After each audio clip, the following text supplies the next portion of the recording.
Hi everyone, welcome back to my channel. तो हमारा next lesson है 30। ये यहाँ पे 31 लिख दिया है गलती से, ठीक है। यहाँ पे 30 है, ठीक है। ये 30 चैप्टर है, बायोटेक्नोलॉजी 30 है, ठीक है। सो बायोटेक्नोलॉजी इस चैप्टर को हम पढ़ने वाले हैं। इस चैप्टर में so modern techniques in biotechnology are programming, एक second, programming micro organism for various task.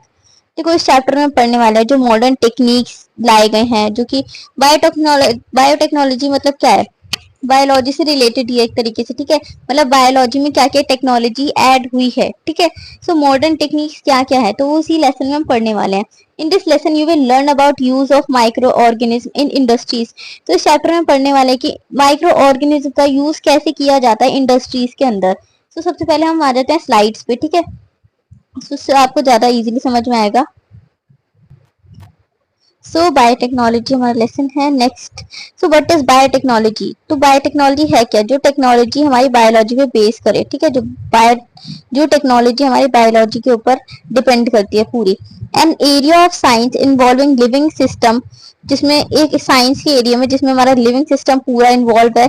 And organism to develop, जो ऑर्गेनिज डेवलप होने वाले हैं या फिर वो अपने प्रोडक्ट्स बनाने वाले हैं, ठीक है।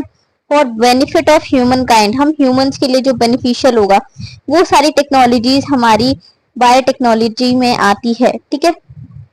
So applications of biotechnology. So ये इंपॉर्टेंट टॉपिक, ये इंपॉर्टेंट पार्ट है, ये क्वेश्चन पूछ सकते हैं। What are the applications of biotechnology in 5 marks, ठीक है। 5 मार्क्स के अंदर भी पूछा जा सकता है, 2 मार्क्स के अंदर भी पूछा जा सकता है। सो सबसे पहला हमारा health and medicine, fighting infections, developing vaccines and antibiotics, treating genetic disorders, forensics, ये सारी चीजें हमारी हेल्थ एंड मेडिसिन में आती है।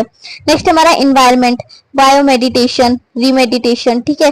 नेक्स्ट हमारा एग्रीकल्चर ड्रिंक्स, तो controlling pests, foods and drinks, ये सारी चीजें हमारी एग्रीकल्चर में आती है। इंडस्ट्रियल एप्लीकेशन में आ रहा है प्रोडक्शन ऑफ चीज, योगर्ट, अल्कोहल।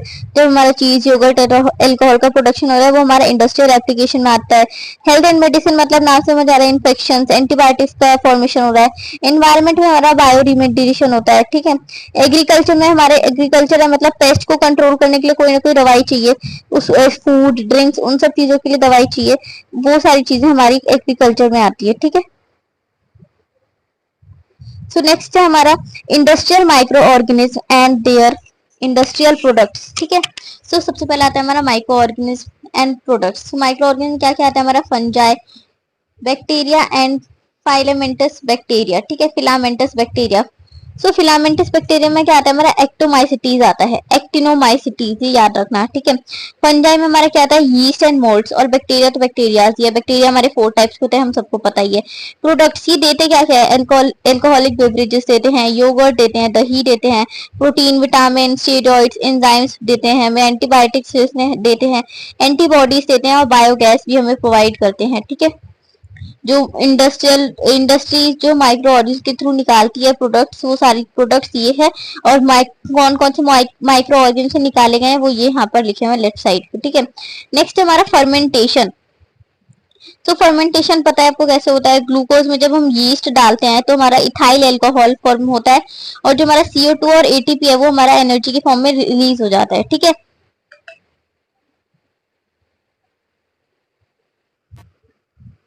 सो नेक्स्ट है हमारा, अभी मैंने बताया आपको, हमारा इथाइल अल्कोहल और CO2 और ATP हमारा रिलीज हो जाता है, ठीक है। ATP पता है ना, एनर्जी का फॉर्म है। Yeast, saccharomyces, cerevisiae used in bakery and brewery, ठीक है। ये हमारी बेकरीज में यूज होती है, यीस्ट का यूज होता है केक्स वगैरह फॉर्म बनाने में, ठीक है। योगर्ट एंड चीज मेकिंग, तो योगर्ट वगैरह चीज हमारा लैक्टोबैसिलस बैक्टीरिया से बनता है, पता ही होगा आपको। नेक्स्ट हमारा antibiotics. So these are substance produced by bacteria and fungi which inhibit the growth of other disease causing microorganisms। देखो एंटीबायोटिक्स वो होते हैं, ये ऐसे बैक्टीरिया फॉर्म करते हैं, सब ये ऐसे सब्सटेंस होते हैं जो बैक्टीरिया से फॉर्म होते हैं, फिर फंजाई से फॉर्म होते हैं, ठीक है। ये क्या करते हैं, जो डिजीज कॉजिंग माइक्रो ऑर्गेनिज्म जो हमारे खाने में बन जाते हैं ना, उनको ये, उनकी ग्रोथ को ये रोकते हैं, ठीक है। एंटीबायोटिक्स वो होता है। तो ये 2 टाइप्स के होते हैं, ब्रॉड एंड नैरो, ठीक है। तो ब्रॉड में हमारा आता है can be used against more than one kind of pathogenic bacterium. ठीक है, एक सेकेंड, हाँ इसमें क्लियर नहीं था।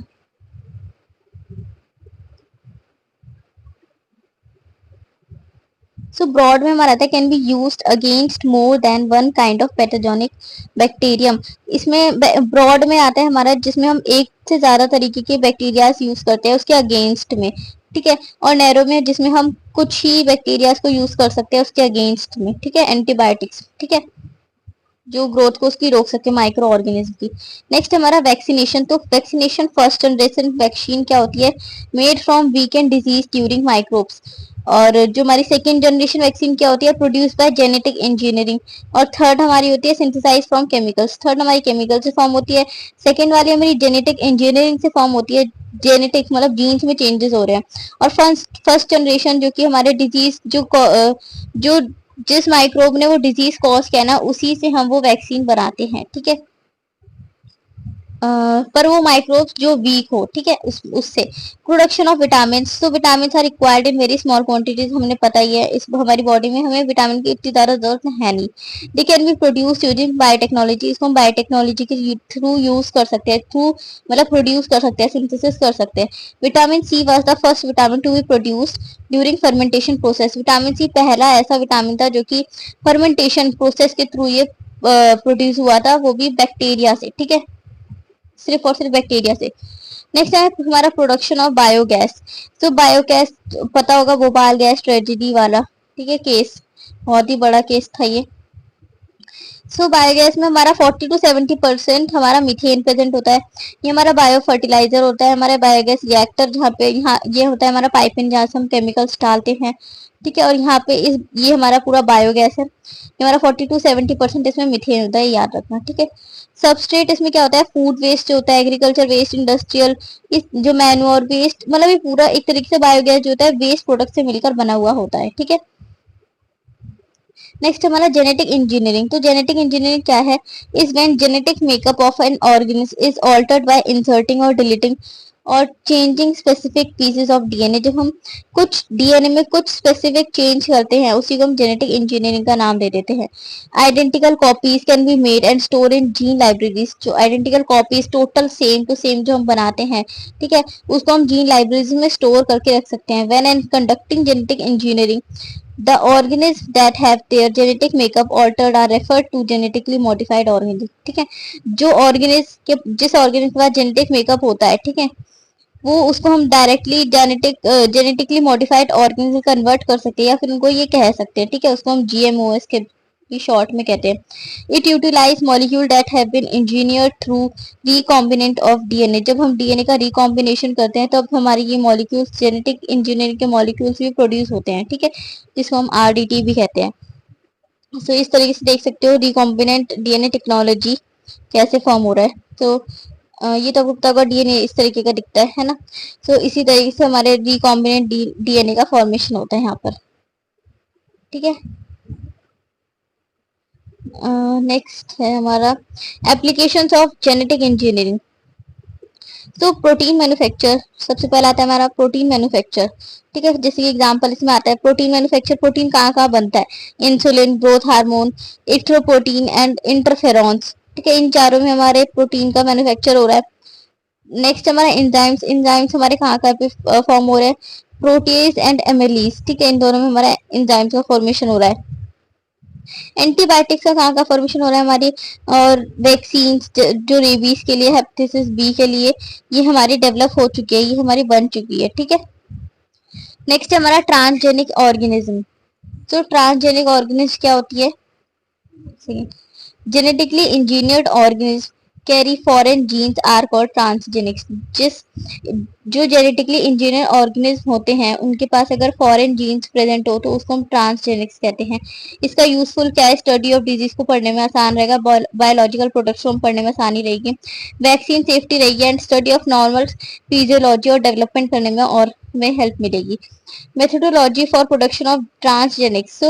मेथोडोलॉजी अगर हम पढ़ना चाहे तो जो माइक्रो इंजेक्शन होते हैं, जो फॉरेन डीएनए को हम कन्वर्ट करते हैं फर्टिलाइज एग्स में, ये हम इंजेक्शन के थ्रू यूज कर सकते हैं, इंजेक्शन के थ्रू कर सकते हैं, माइक्रो इंजेक्शन के थ्रू। ठीक है। रेट्रोविरल वेक्टर्स हमारा क्या है, इन्फेक्शन ऑफ प्री इम्प्लांटेशन। ये एक तरीके से जब हमारा इम्प्लांटेशन हो रहा है प्रेग्नेंट वुमेन के अंदर, तो इन्फेक्शन जब फैल जाता है उसको रिकवर करने के लिए, उसको ठीक करने के लिए इसका यूज किया जाता है, जो कि फॉरेन डीएनए से ही कैरी आउट हुआ है एक तरीके से। ठीक है। नेक्स्ट है हमारा बायो, एक सेकेंड। सो नेक्स्ट हमारा बायो रीमेडिएटेशन। ठीक है, meditation bio remediation. So next हमारा use of genetically engineer organism to transform, destroy और इमोलाइज कंटामिनेंट्स। सो जब हम जेनेटिकली इंजीनियर ऑर्गेनिज को ट्रांसफॉर्म करने के लिए या फिर डिस्ट्रॉय करने के लिए या कंटिन्यूमेंट्स को यूज करते हैं, उसी को हम कहते हैं बायो रेमिडिएशन। इसका गोल क्या है, detoxification of the parent compound. मतलब एक तरीके से इसको डिटॉक्सिफाई करना होता है पेरेंट कंपाउंड्स को इसमें, और that are no longer hazardous, जो कि और ज्यादा पॉइजनस ना हो, कि वो ह्यूमन हेल्थ को कंट्रोल कर सके एंड द एनवायरनमेंट के अकॉर्डिंग। ठीक है। नेक्स्ट हमारा gene therapy. Gene therapy is the introduction of genes into existing cells. तो जीन थेरेपी हम बहुत बार पढ़ चुके हैं, एक इंट्रोडक्शन है जिसमें हमारे जीन्स जो है, हमारे एग्जिस्टिंग जीन थेरेपी वो है जो हमारे जीन्स जो है जीन से ही मिलकर बने होते हैं। जो एग्जिस्टिंग सेल्स होते हैं उनके जीन से मिलकर ही हमारा जीन्स दूसरा फॉर्म हुआ होता है, टू प्रिवेंट और cure a wide range of disease, ताकि हम कोई बड़ी बीमारी से बच सके। ठीक है। It is a technique for correcting defective genes. ये जीन थेरेपी एक तरीके का टेक्निक है, ताकि हम जो हमारे जीन्स डैमेज है या फिर डिफेक्टिव है उसको हम सही कर सके, करेक्ट कर सके। ठीक है, जिससे आगे हमें कोई बड़ी बीमारी ना हो। ठीक है। नेक्स्ट है the first approved gene therapy experiment occurred on सितंबर 14 सितंबर को पहली बार एक सेकेंड। तो 14 सितंबर को पहली बार जीन थेरेपी पे काम किया गया था। ठीक है, यूएस में। मैन अशांति डे स्लीवा फर्स्ट ट्रीटेड और फॉर एडीए स्किड, इस बीमारी के लिए उन्होंने इनको एक ट्रीटमेंट मिली थी, तब ये एक्सपेरिमेंट परफॉर्म किया गया था। ठीक है, और वो उससे ठीक भी हुई थी। तो ये जीन थेरेपी का वो है। So types of gene therapy हमारे 2 टाइप्स के हैं, somatic cell gene therapy and next है जर्म लाइन जीन थेरेपी। ठीक है। So somatic cell gene therapy में हमारा क्या आता है, एक सेकेंड।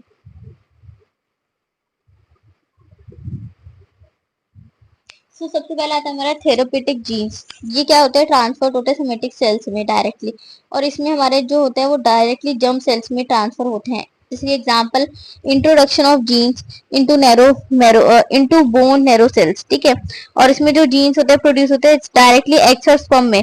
इसमें जीन्स जो होते हैं हमारे जो बोन्स हो गए, स्किन्स हो गए, ब्लड सेल्स हो गए, उसमें हमारा जीन कन्वर्ट होगा, उसमें हमारा जीन ट्रांसफर होगा। पर जर्म लाइन में क्या होता है, वो स्पर्म या फिर एग में ही डायरेक्टली जीन चला जाता है। ठीक है, उसके बाद हमारा डायरेक्टली एम्ब्रियो फॉर्म होने लगता है, उसके बाद हमारा कोई जीन का ट्रांसफर नहीं होता है। ठीक है, और ये बाद में एक बार ये हो गया तो ये बाद में दोबारा जनरेशन टू जनरेशन नहीं आगे बढ़ेगा। ठीक है, ये चेंज होता रहेगा, और ये वैसे ही ये बिल्कुल सेम का सेम रहेगा, जैसे जैसे जनरेशन बढ़ जाएगी वैसे का वैसे ही सेम रहेगा। ठीक है,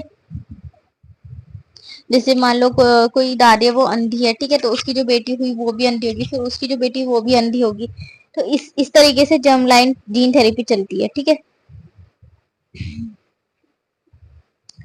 सो कुछ डिजीजेज और कुछ टारगेट सेल्स होते हैं। सो ये आप टेबल है पूरा पढ़ लेना। देखो जब हमें सेवियर कंबाइंड इम्यूनो डिफिशियंसी होती है तो ये इनका टारगेट सेल क्या होता है, हमारे बोन्स पर होता है डायरेक्टली। हेमोफीलिया हमारा ए बी है तो हमारा टारगेट सेल क्या है, हमारे लिवर के सेल्स पे डिफेक्ट पड़ेगा, मसल्स में, फाइब्रोप्लास्ट में या फिर बोन मैरो सेल्स में। तो ये सारी चीजें आप पढ़ लेना। ठीक है। नेक्स्ट हमारा एडवांटेजेस क्या है, gene therapy has the potential to eliminate and prevent. देखो जीन थेरेपी के पास पूरी पोटेंशियल होती है कि वो जो भी हमारे डिजीज है उसको पूरा एलिमिनेट कर दे हमारी बॉडी से। ठीक है, जैसे कि एडीएस के जो बीमारी है, ठीक है, उसको ये बिल्कुल एलिमिनेट एक बार में कर सकती है। ठीक है। It is possible cure for heart disease. इसका जीन थेरेपी की वजह से हम पूरा हार्ट डिजीज को क्योर कर सकते हैं, एड्स को हम ठीक कर सकते हैं, कैंसर को भी हम ठीक कर सकते हैं, पर इसमें बहुत ज्यादा टाइम लग जाता है कि पेशेंट उतना सर्वाइव कर ही नहीं पाता है। ठीक है।